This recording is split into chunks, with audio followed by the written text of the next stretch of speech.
السلام علیکم student of second year. آج ہم چیپٹر نمبر 13 مسٹر چپس کا سٹارٹ کر رہے ہیں. یہ پہلی جنگ عظیم کے بارے میں ہے. It is about First World War, اور کیسے اس جنگ کے دوران سکول کا کیا رول رہا اس جنگ میں، اور اسی طرح مسٹر چپس کا کیا کردار رہا اس جنگ کے دوران. چیپٹر سٹارٹ ہوتا ہے the war years the first shock and then the first optimism. The battle of the مون the Russian steam roller Kitchener. Do you think it will last long sir. یعنی جنگ کے سال شروع ہو گئے اور اس میں صدمہ سا محسوس ہوا لوگوں کو. پھر ایک امید بھی بعض اوقات محسوس ہوئی. مان کی جنگ شروع ہوئی اور اسی طرح وہاں کا جو جنرل تھا کیچنر، اس کی ڈیتھ بھی ہو گئی.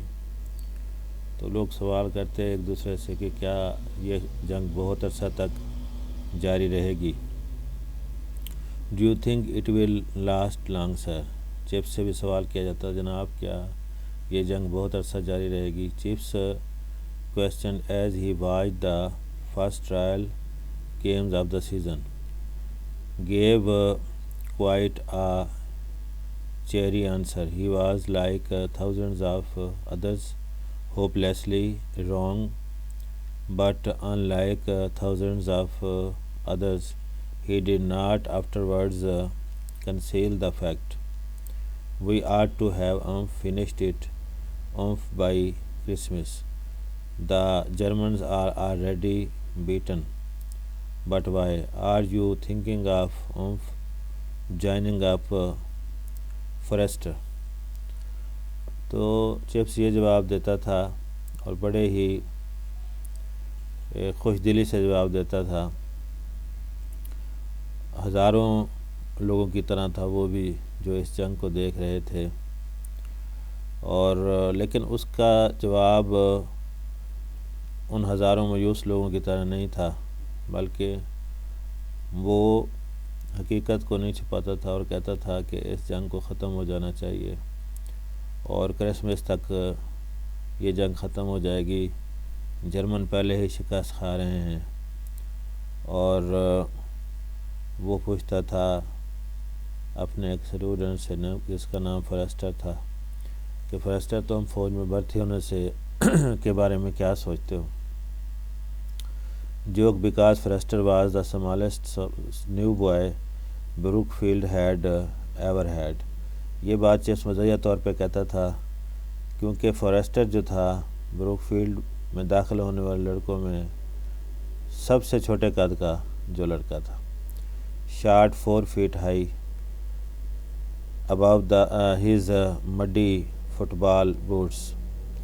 اور اس کا جو قد تھا صرف 4 فٹ تھا.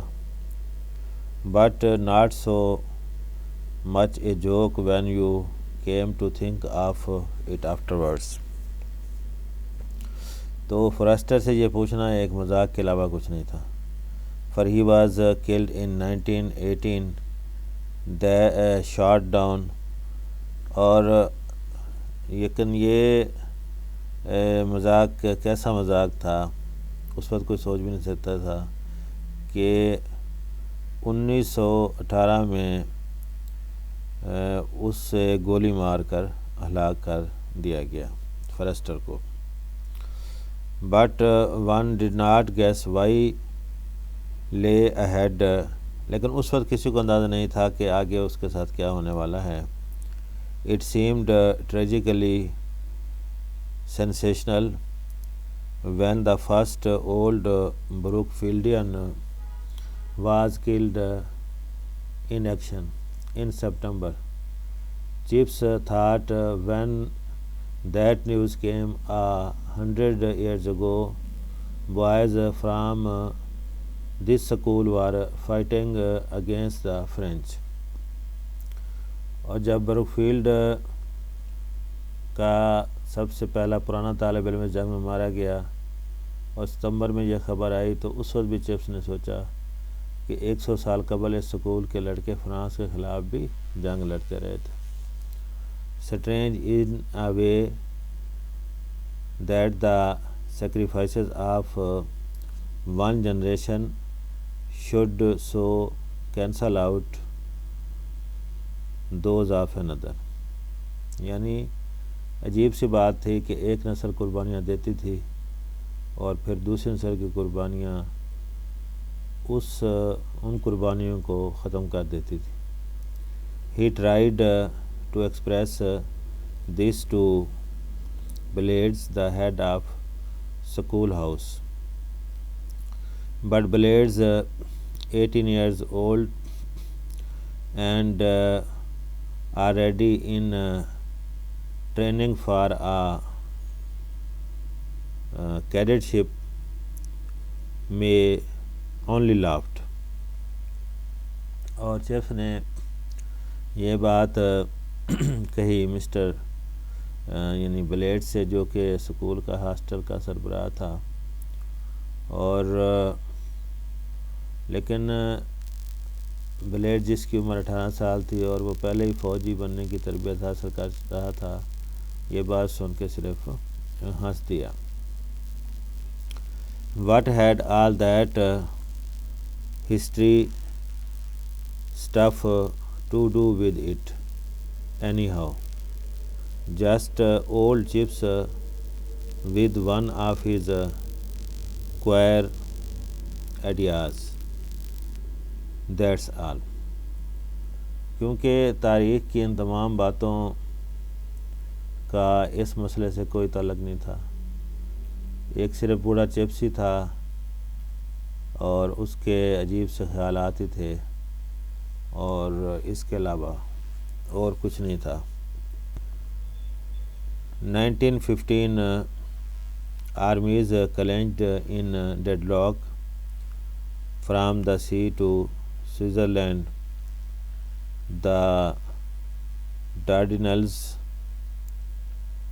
Gallipoli military camps springing up quite near۔ یعنی 1915 میں سمندر سے سوئٹزرلینڈ تک جو تمام فوجیں تھیں وہ اس جنگ میں مشغول تھیں، اور ہر طرف فوج ہی فوج تھی۔ بروک فیلڈ کے قریب ہی فوج نے اپنا کیمپ لگایا، اور military camp سپرنگنگ up quite near Brookfield۔ Soldiers using the playing fields for sports، اور وہاں کھیلوں کے لیے جو سپاہی تھے، جو فوجی تھے، وہ بروک فیلڈ کے میدانوں کو استعمال کرتے تھے اینڈ ٹریننگ، اور وہیں تربیت کرتے تھے۔ Swift development of Brookfield OTC۔ اور بروک فیلڈ کے زیادہ تر جو نوجوان تھے وہ بھی یہاں پر جو ہے وہ ٹریننگ کرتے تھے۔ Most of the younger masters گان اور ان یونیفارمز۔ بہت سے نوجوان اساتذہ تھے، انہوں نے بھی یونیفارم پہن لی تھی فوجی۔ Every Sunday night in the chapel after evening service Chatteris read out the names of old boys killed, together with the short biographies। Very moving, but Chips in the back pew under the gallery thought there are only names to him. He doesn't see their faces as I do۔ ہر اتوار کی رات church میں شام کے جب عبادت ہوتی، اس کے بعد چیٹرس جو تھا سکول کا جو ہیڈ ماسٹر تھا، ان تمام پرانے لڑکوں کے نام، ان کے زندگی کے حالات اونچی آواز سے سناتا تھا جو جنگ میں کام آ گئے تھے۔ یہ ایک بہت ہی دکھ بھرا منظر تھا، اور مسٹر چپس وہاں بیٹھا سوچتا تھا